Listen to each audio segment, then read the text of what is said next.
Students, तो आज का जो हमारा टॉपिक है वो है osmo regulation in terrestrial animals.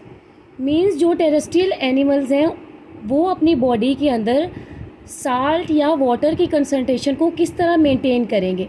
Osmo means salt plus water, regulation means regulate करना।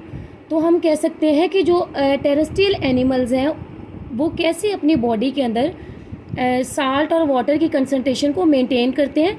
तो सबसे पहले हमारे पास आ जाता है कौन कौन से ये प्रॉब्लम्स को फेस करेंगे, कौन कौन से प्रॉब्लम्स हो सकते हैं। सबसे पहला जो इनको प्रॉब्लम फेस करना पड़ता है, इनके पास है लो वाटर अवेलेबिलिटी। हम कहते हैं कि इनके पास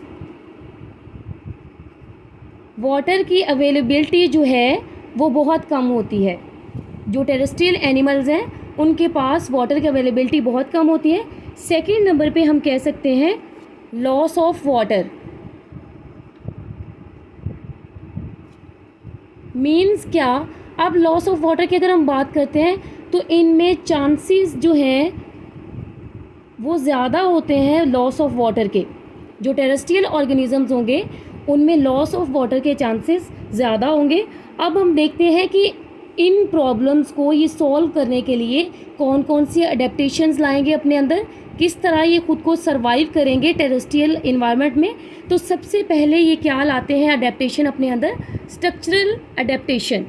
तो अगर हम इनके स्ट्रक्चर की बात करें तो सबसे पहला जो पॉइंट आ जाता है वो क्या है, वैक्सी एक्सोस्केलेटन। मीन्स इनका जो एक्सोस्केलेटन होता है वो वैक्सी होता है। अब स्पेशली किन में ये वैक्सी एक्सोस्केलेटन होता है, अगर हम बात करते हैं इंसेक्ट्स की। अगर हम इंसेक्ट्स की बात करते हैं तो इंसेक्ट्स में क्या होता है, वैक्सी एक्सोस्केलेटन होता है। उनकी जो ऊपर वाला एक्सोस्केलेटन होता है या जो उनकी बॉडी होती है, जो उनका स्केलेटन होता है, उसके ऊपर वैक्स की एक लेयर प्रेजेंट होती है। अब बेसिकली अगर हम बात करते हैं वैक्स की, तो वैक्स जो है वो हाइड्रोफोबिक होती है।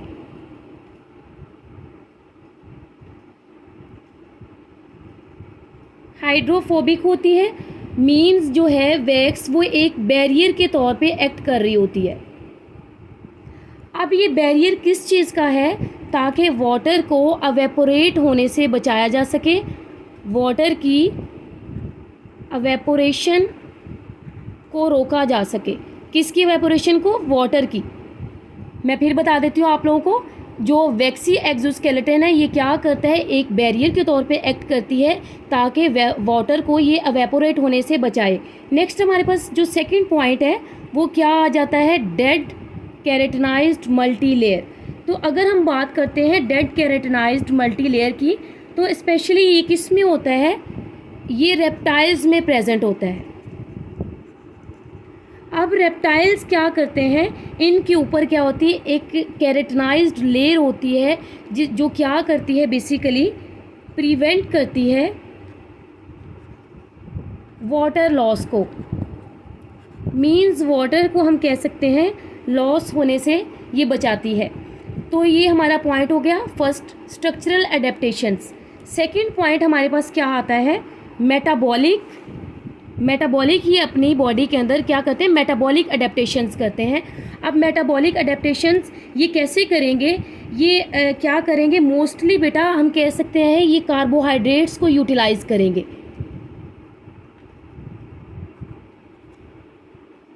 कार्बोहाइड्रेट्स ये ज़्यादा क्या लेंगे, कार्बोहाइड्रेट्स लेंगे।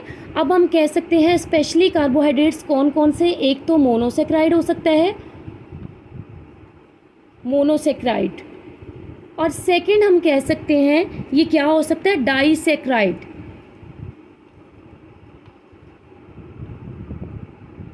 ठीक है, एक तो है मोनोसेक्राइड, सेकंड नंबर पे हम कहते हैं डाइसेक्राइड है। तो अगर आप लोगों को मैं बताऊं कि आप लोगों ने पहले प्रीवियस लेक्चर में जो आप लोगों को सेकंड चैप्टर है उसमें आप लोगों ने पढ़ा है, ये देखें, एक ग्लूकोज का मॉलिक्यूल जो है वो जब दूसरे मॉलिक्यूल से कंबाइन करता है तो हम कह सकते हैं जब एक ग्लूकोज का मॉलिक्यूल दूसरे ग्लूकोज के मॉलिक्यूल से कंबाइन करता है तो ये क्या हम कहते हैं, रिलीज़ करता है वाटर को। H2O को, ये वाटर को हम कहते हैं रिमूव करेगा या वाटर को रिलीज़ करेगा, जो कि हम कहते हैं इस वाटर को हम नाम देंगे मेटाबॉलिक वाटर का।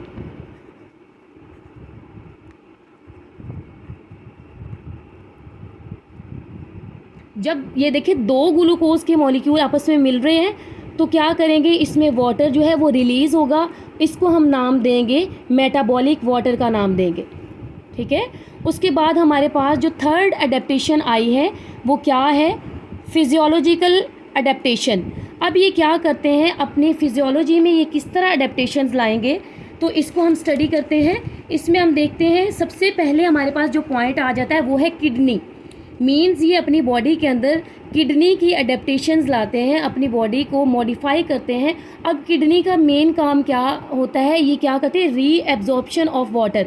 हमारी बॉडी के अंदर जो एक्सेस वाटर होगा या फिर हम कहते हैं जो बॉडी के अंदर ज़रूरत होगी जहाँ पे वाटर की, तो किडनी ने क्या फंक्शन करना है, री एब्जॉर्प्शन ऑफ वाटर करेगा। और हम कहते हैं इट प्रिवेंट्स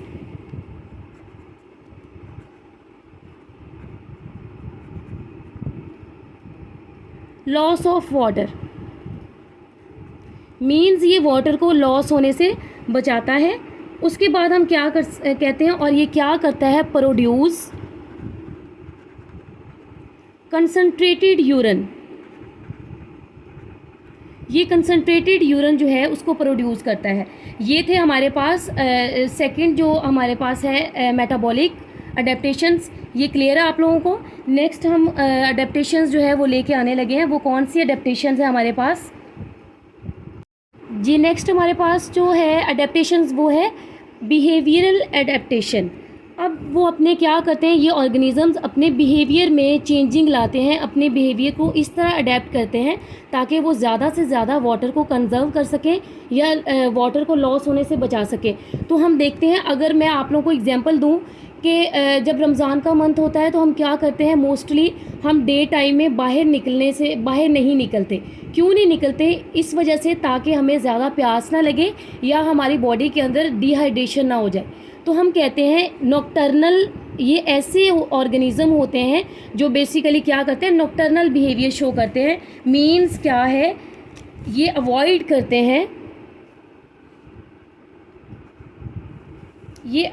करते हैं डे टाइम एक्सपोजर से।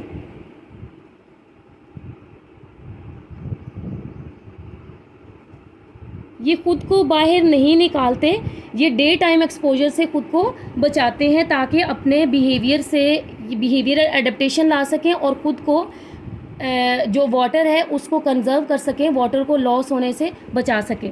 नेक्स्ट हमारे पास क्या आ जाता है, न्यूट्रिशनल अडेप्टेशंस। अगर हम बात करते हैं न्यूट्रिशनल अडेप्टेशंस की, तो ये जो ऑर्गेनिजम्स हैं ये अपने अंदर क्या न्यूट्रिशनल अडेप्टेशंस लाता है। सबसे पहले अगर ये फूड जो है वो यूज़ करेंगे, ये मॉइस्ट फूड यूज़ करेंगे। मीन्स क्या करेंगे, जिससे ये वाटर जो है उनकी बॉडी के अंदर मेंटेन रहे, वाटर लॉस ना हो। अब हम कह सकते हैं एक तो ये मॉइस्ट जो फूड है वो यूज़ करेंगे। सेकंड नंबर पे ये क्या करेंगे, कार्बोहाइड्रेट्स लेंगे।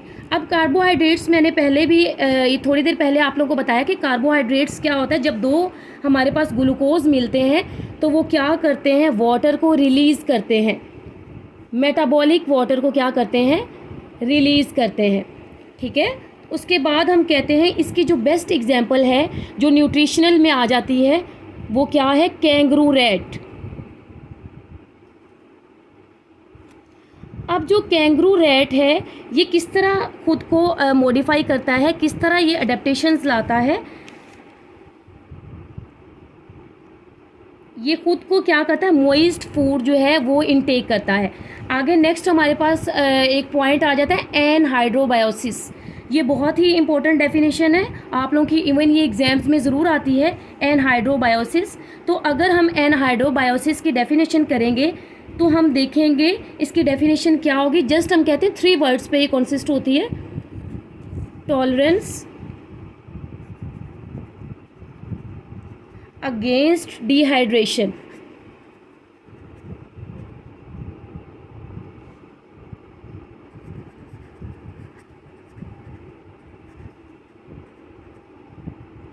टॉलरेंस अगेंस्ट डिहाइड्रेशन मीन्स क्या है? ये ऐसे ऑर्गेनिज़म हैं जो क्या करते हैं, खुद की बॉडी के अंदर वाटर को मेंटेन रखते हैं। मीन्स क्या करते हैं? डिहाइड्रेशन से बचाते हैं। तो हम इसकी बेस्ट जो हमारे पास एग्जांपल आ जाती है वो है ह्यूमंस। ह्यूमंस हमारे पास क्या है, इसकी बेस्ट एग्जांपल है। उसके बाद ह्यूमंस में क्या होते हैं? किडनीज़ प्रेजेंट होते हैं, या हम कहते हैं किडनी प्रेजेंट है, जो क्या करते हैं? वाटर को बेटा लॉस होने से बचाते हैं। तो ये थी हमारे पास अडेप्टेशंस के एक जो ऑर्गेनिज़म है वो क्या करता है, किस तरह अपने अंदर अडेप्टेशंस लेके आता है